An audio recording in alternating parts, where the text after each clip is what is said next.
नमस्कार। आज हम भारतीय संविधान के एक बहुत ही अहम हिस्से पर गौर करने वाले हैं। भाग 3 यानी हमारे मौलिक अधिकार। और मजे की बात यह है कि हमारे पास एक ऐसा दस्तावेज है जो इन अधिकारों को एक कहानी के जरिए समझाता है। तो आज हम इन मूलभूत अधिकारों की तह तक जाने की कोशिश करेंगे। ये असल में हमारे संविधान की वो ढाल हैं जो हम नागरिकों की रक्षा करती हैं। और इसे समझने के लिए, जैसा मैंने कहा, हम एक गांव और उसके कुछ दोस्तों की कहानी का सहारा लेंगे। हाँ बिल्कुल। ये कहानी मुझे लगता है इन अधिकारों के सार को, उनकी जो आत्मा है, उसे पकड़ने में काफी मदद करती है। क्योंकि देखिए, ये सिर्फ कानून की भाषा के कुछ अनुच्छेद नहीं है। ये वो बुनियाद है जिस पर हमारी रोजमर्रा की जिंदगी, हमारी आजादी सब टिकी हुई है। तो चलिए, इस कहानी के साथ साथ इसके पीछे जो संवैधानिक प्रावधान है, उन्हें परत दर परत खोलते हैं। बढ़िया। तो कहानी का पहला पड़ाव है समानता।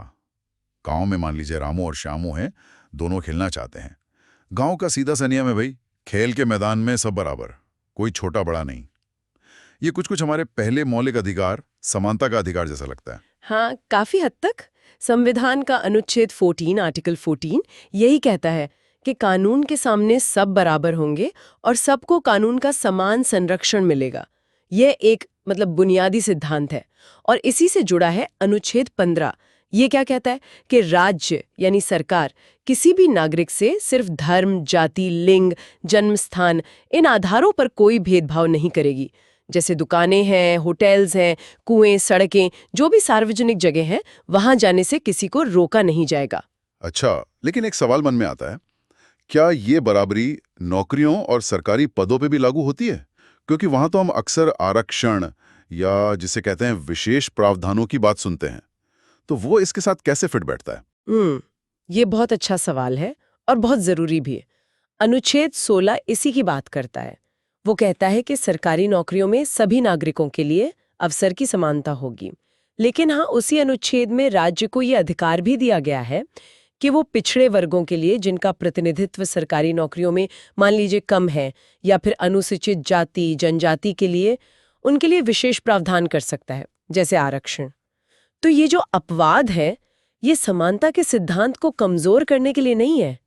नहीं, बल्कि असल में समाज में बराबरी लाने के एक तरीके के तौर पर देखे जाते हैं। और इसी कड़ी में फिर आता है अनुच्छेद 17। ये अस्पृश्यता छुआछूत, उसको पूरी तरह खत्म करता है, उसे एक दंडनीय अपराध बनाता है। और अनुच्छेद 18 है जो सेना या शिक्षा से जुड़े सम्मानों को छोड़कर राज्य कोई भी उपाधि, जैसे पहले होती थी ना, राजा, महाराजा, राय बहादुर, वो सब देने पर रोक लगाता है, ताकि सब नागरिक समान महसूस करें। तो कुल मिलाकर देखें तो ये सारे अनुच्छेद समाज में बराबरी लाने का एक मजबूत ढांचा बनाते हैं। तो मतलब कहानी के रामू और श्यामू की तरह कानून की नजर में तो सब बराबर हैं, लेकिन जरूरत पड़ने पर समाज के जो थोड़े पिछड़े तबके हैं, उन्हें सहारा देने का इंतजाम भी संविधान में ही है। ठीक है, ये हुई समानता की बात। अब कहानी में थोड़ा आगे बढ़ते हैं। अच्छा, तो समानता तो समझ आ गई, पर सिर्फ बराबर होना ही काफी नहीं है ना।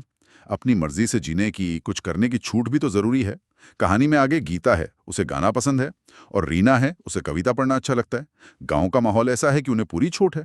लोग कहते हैं भाई, तुम्हें जो कहना है कहो, जो करना है करो, अपनी बात रखो, बस हाँ ध्यान रहे कि तुम्हारी वजह से किसी और को दिक्कत ना हो। ये तो साफ साफ स्वतंत्रता के अधिकार की तरफ इशारा कर रहा है। बिल्कुल सही, एकदम सही पकड़ा आपने।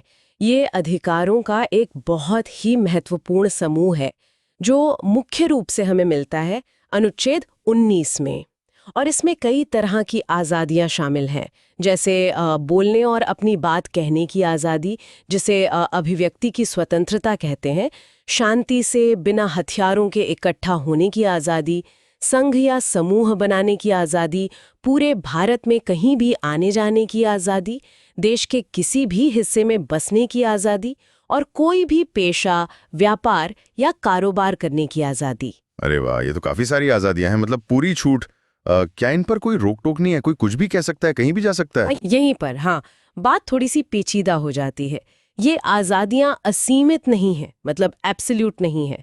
अनुच्छेद 19 खुद ही ये कहता है कि राज्य यानी सरकार इन पर उचित प्रतिबंध, रीजनेबल रिस्ट्रिक्शंस लगा सकती है।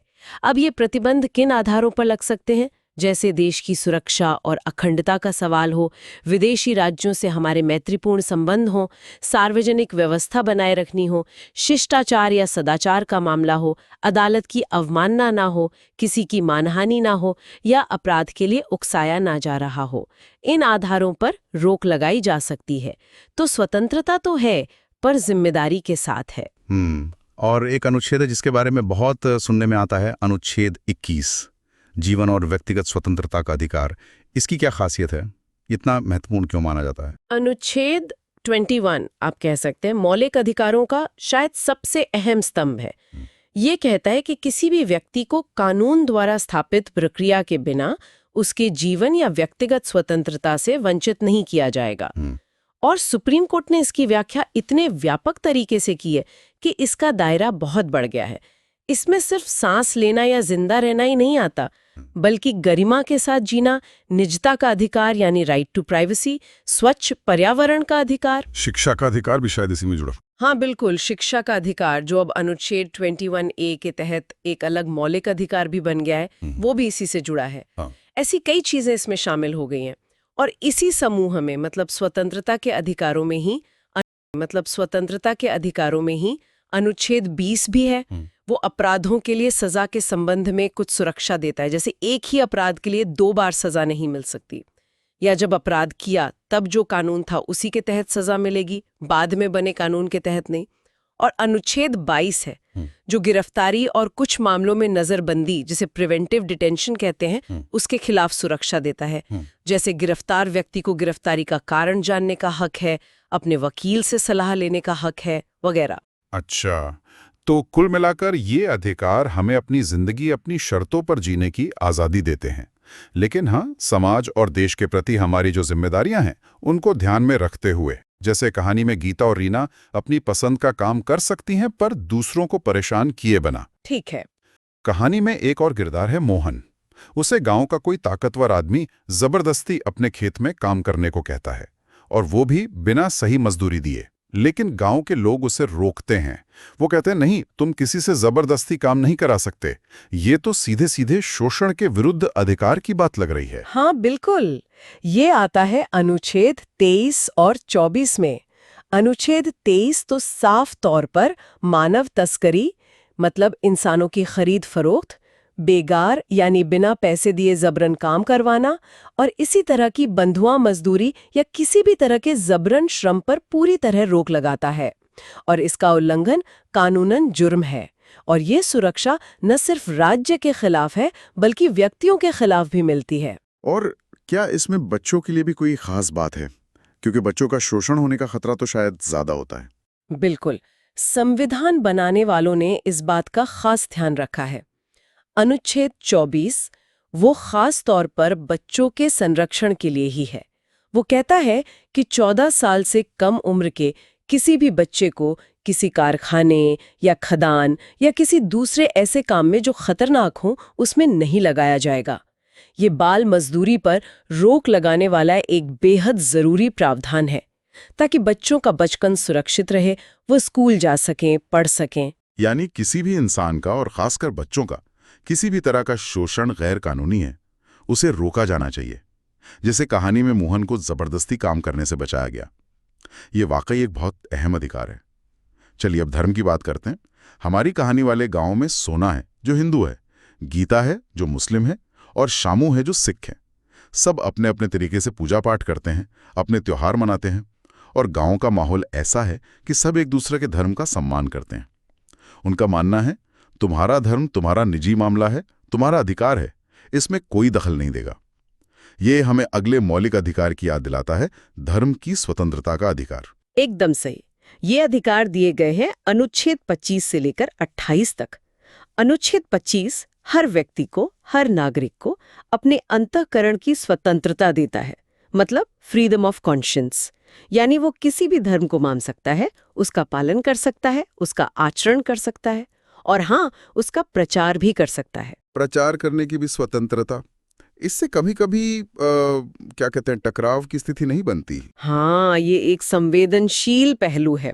और इसीलिए अनुच्छेद 25 में दी गई ये स्वतंत्रता असीमित नहीं है। ओके। ये साफ तौर पर सार्वजनिक व्यवस्था, नैतिकता और स्वास्थ्य के अधीन है। मतलब धर्म मानने और प्रचार करने की आजादी आपको तब तक है जब तक उससे समाज में कोई गड़बड़ी ना फैले, नैतिकता का उल्लंघन ना हो या किसी के स्वास्थ्य को खतरा ना हो। राज्य इन आधारों पर रोक लगा सकता है। साथ ही राज्य को सामाजिक सुधार के लिए कानून बनाने का भी अधिकार है, भले ही वो किसी धार्मिक प्रथा को प्रभावित करते हों। जैसे सती प्रथा का अंत हुआ। अच्छा। फिर आगे है अनुच्छेद 26। ये धार्मिक समूहों या संप्रदायों को अपने धार्मिक मामलों का प्रबंधन करने का अधिकार देता है। ओके। वो अपनी संस्थाएं बना सकते हैं, चला सकते हैं, संपत्ति रख सकते हैं। अनुच्छेद 27 ये कहता है कि सरकार किसी खास धर्म को बढ़ावा देने के लिए लोगों पर टैक्स नहीं लगा सकती है। ये भारत के धर्मनिरपेक्ष सेक्युलर कैरेक्टर को दिखाता है। और अनुच्छेद 28 सरकारी शिक्षण संस्थानों में धार्मिक शिक्षा देने पर रोक लगाता है और दूसरे संस्थानों में भी किसी को धार्मिक शिक्षा या उपासना के लिए मजबूर नहीं किया जा सकता। तो मतलब हर किसी को अपना धर्म मानने की पूरी आज़ादी है, लेकिन ये आज़ादी दूसरों के अधिकारों और समाज के हित के दायरे में है और सरकार किसी एक धर्म का पक्ष नहीं लेगी। जैसे गांव में सोना, गीता, शामू सब बिना किसी डर के अपने अपने रिवाज मान सकते हैं। बहुत बढ़िया। अच्छा, कहानी में एक और दिलचस्प मोड़ आता है। गीता, जिसे गाना पसंद था, वो अपने गांव के पुराने लोकगीतों को बचाना चाहती है, उन्हें सीखना सिखाना चाहती है और गांव के लोग भी उसकी इस कोशिश में उसका साथ देते हैं। वो कहते हैं, हाँ, तुम्हें अपनी भाषा, अपनी संस्कृति को बचाने और बढ़ाने का पूरा हक है। ये इशारा करता है सांस्कृतिक और शैक्षिक अधिकारों की तरफ। सही। हाँ, बिल्कुल। ये अधिकार मुख्य रूप से अनुच्छेद 29 और 30 में है और इनका खास फोकस है अल्पसंख्यक वर्गों, मतलब माइनॉरिटीज, के हितों की रक्षा करना, चाहे वो भाषा के आधार पर अल्पसंख्यक हो या धर्म के आधार पर।